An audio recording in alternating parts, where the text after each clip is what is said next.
नमस्कार. DSD मराठीच्या आजच्या भागात आपण जाणून घेणार आहोत वसंत शिंदे या दिग्गज कलाकारांबद्दल.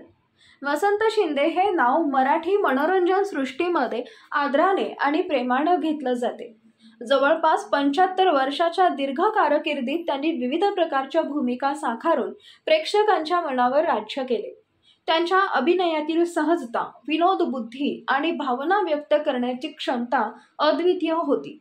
वसंत शिंदे यांचा जन्म 14 मे 1912 रोजी नाशिक जवळील भंडारदरा इथे झाला. लहानपणापासूनच त्यांना नाटकांमध्ये रस होता.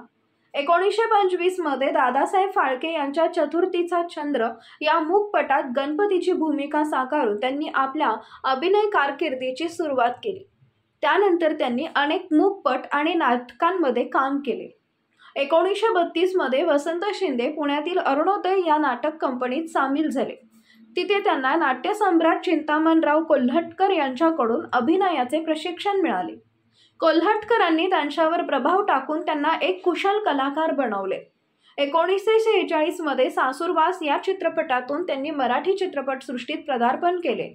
यानंतर त्यांनी बेळगावचे शहाणे, गुळाचा गणपती, धाकटी जाऊ, सांगते ऐका, मानिनी, मोहित्यांची मंजुळा, सवाल माझा ऐका, पवन काटचा धोंडी, सतीचं वान, तुमचं आमचं जमलं, पटलं तर वय म्हणा, भालू, बोट लावीन तिथं गुदगुल्या, आली अंगावर अशा अनेक लोकप्रिय चित्रपटांमध्ये काम केले. वसंत शिंदे यांना त्यांच्या अभिनयासाठी अनेक पुरस्कार आणि सन्मान मिळाले. त्यांना 1960 मध्ये सांगते ऐका या चित्रपटातील घरगड्याच्या भूमिकेसाठी रसरंग पुरस्कार मिळाला आणि दादासाहेब फाळके गौरव चिन्ह मिळाले.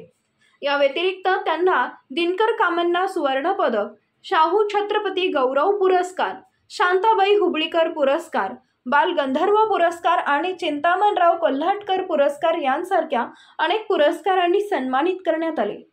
त्यांच्या वैयक्तिक जीवनाबद्दल बोलायचे तर वसंत शिंदे यांचे लग्न शांताबाई जगताप यांच्याशी झाले होते आणि त्यांना 2 मुलं होती.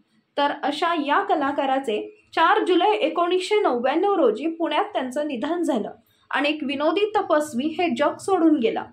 आज आपण वसंत शिंदे यांच्याबद्दल थोडक्यात माहिती घेतली. तेव्हा पुन्हा भेटू नवीन माहितीसह. तोपर्यंत धन्यवाद.